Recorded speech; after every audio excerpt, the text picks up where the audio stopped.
दर्शकों, आपके सामने बेंजो टीवी की तरफ से हर्षा गुंडला एक खास प्रोग्राम लेकर आई है। ये जो प्रोग्राम है वो कैटरिंग के बारे में है। बेंजो टीवी की तरफ से आज हमने रेखा मैडम को इनवाइट किया है। रेखा एक बहुत अच्छी जानी मानी कैटरिंग की कार्य में कार्यरत है, तो उनके द्वारा हम आज कुछ मालूमात करेंगे कैटरिंग के बारे में।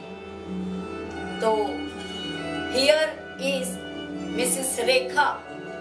सो रेखा मैडम, हम आज आपसे कैटरिंग के बारे में कुछ जानकारी लेना चाहेंगे। जी मैम। कैटरिंग में आप कितने सालों से काम कर रही हो?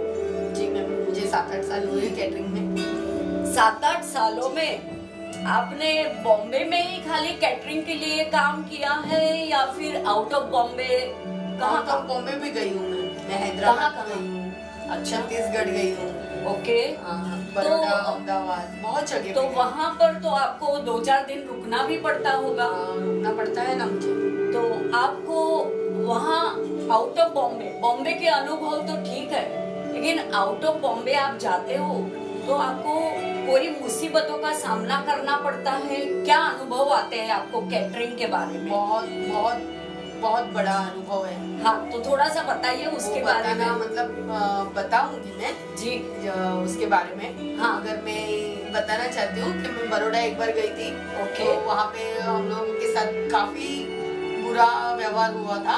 अच्छा, उस बारे में मैं ज्यादा नहीं बता सकती हूँ। पहले आप अच्छे अनुभव के बारे में बताइए। हाँ, अच्छे अनुभव के बारे में तो कैटरर्स में काफी सारे लोग हैं जो अच्छे हैं, बहुत बड़े बड़े कैटरर्स है जी। तो सब कैटरर्स में मैं काम कर चुकी हूँ। ओके। मुझे 7-8 साल हुए कैटरर्स में काम करके। हाँ हाँ। और मुझे बहुत अच्छा लगता है।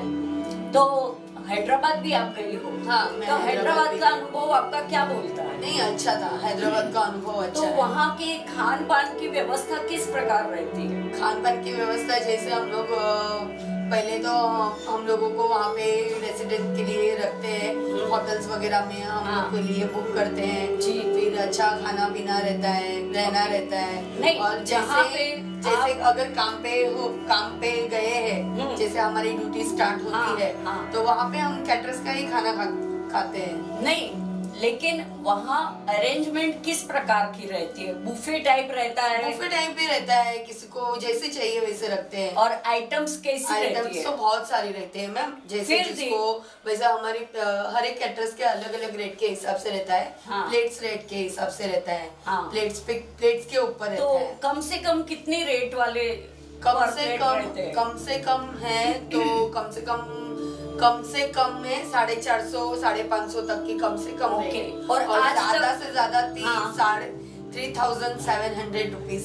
ओके, मतलब नियरली 4,000 रुपीज। ओके, तो मैं आपको ये पूछना चाहती हूँ कि कैटरिंग के आपके जो भी एक्सपीरियंस है जी, वो आप हमारे दर्शकों के साथ थोड़ा सा और डिटेल में कहोगे तो क्या है?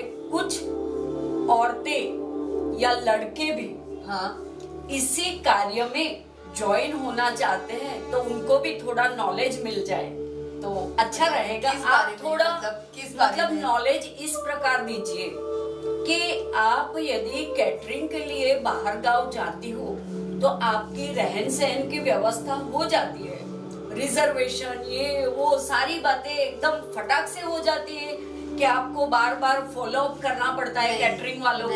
नहीं। ऑर्डर आपको किस प्रकार मिलते हैं? ऑर्डर जैसे हमारे कैटरर्स वाले हमारे कोऑर्डिनेटर को ऑर्डर्स वगैरह देते हैं, वो ऑर्डर्स उठाते हैं।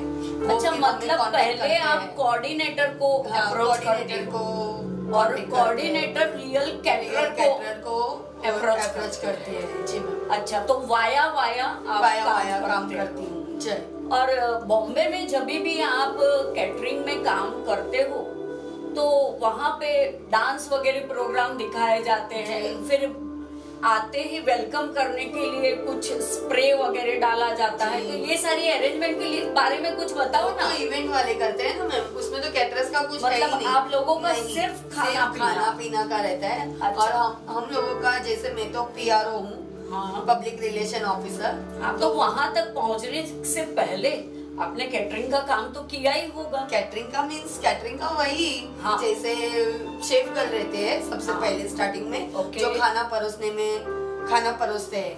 हाँ, जैसे खाना पकाने वाले लोग अलग रहते हैं जी, पूरा स्टाफ हमारा अलग ही रहता है। जैसे शेफ गर्ल रहते हैं, वेटर बॉयज रहते हैं, जैसे हम लोग है PROs, फिर उसके बाद है मैनेजर्स लोग रहते हैं। अच्छा, बहुत सारी कैटेगरी, बहुत सारी कैटेगरी है। तो कभी कभी ऐसा हुआ है कि गेस्ट लोग आपके साथ मिसबिहेव कर दिए और आपका मन कर दिया कि क्या ये काम है, करने लायक नहीं है, ऐसा कुछ अनुभव होता है? बोलो, बताओ दर्शकों को। मतलब होता है, वैसे तो बताने जैसा कुछ है नहीं, मीन्स कभी कभी ऐसा हो जाता है, कोई गेस्ट मिसबिहेव कर देते हैं, तो अभी हम लोगों को तो थोड़ा पेशेंस तो रखना ही पड़ेगा। आप एक बड़ौदा का एग्जांपल देने वाले जी, बड़ौदा में एक्चुअली ऐसे हुआ था कि हम लोग काफी महीने तक वहाँ पे रहे थे और हम लोग का पेमेंट भी ठीक से नहीं मिला था हम लोगों को। अच्छा। और हम लोग पेमेंट लिए बिना ही हम लोग बॉम्बे फिर से आ गए थे। हम लोगों को हाफ पेमेंट कर दिया गया था और वहाँ से हम लोग ऐसे ही आए जैसे कि हम लोगों की जान ही छुड़ी हो करके हम लोग कब बॉम्बे पहुँचे ऐसे हो रहा था। तब से मुझे ऐसे लग रहा है कि मैं आउटडोर करूँ ही नहीं। और ऐसे देखने जाए तो caterers it's good, not bad. Okay, वो भी एक फिल्म सिटी के जैसा ही है, कैटरर्स लाइन भी। अच्छा, तो आपके मन में अभी ऐसा हो रहा है कि आप या तो खुद का कुछ काम करें, जी मैम, शायद कैटरिंग का करें जी, और या कोई और कुछ भी। ठीक है। आपका बेल्जो टीवी में आने के लिए बहुत बहुत शुक्रिया। Thank you very much. दर्शकों, आपने मुझे ऐसा लगता है कि रेखा मैडम से आपको काफी अच्छा नॉलेज मिला होगा, तो आपका भी बहुत बहुत शुक्रिया हमारे साथ इस प्रोग्राम को शेयर करने के लिए। Thank you very much. हम आपके लिए बेल्जो टीवी की तरफ से इसी प्रकार के नए नए चटपटे खट्टे मीठे प्रोग्राम लाते रहेंगे। आप एंजॉय करते रहिए। Thank you very much.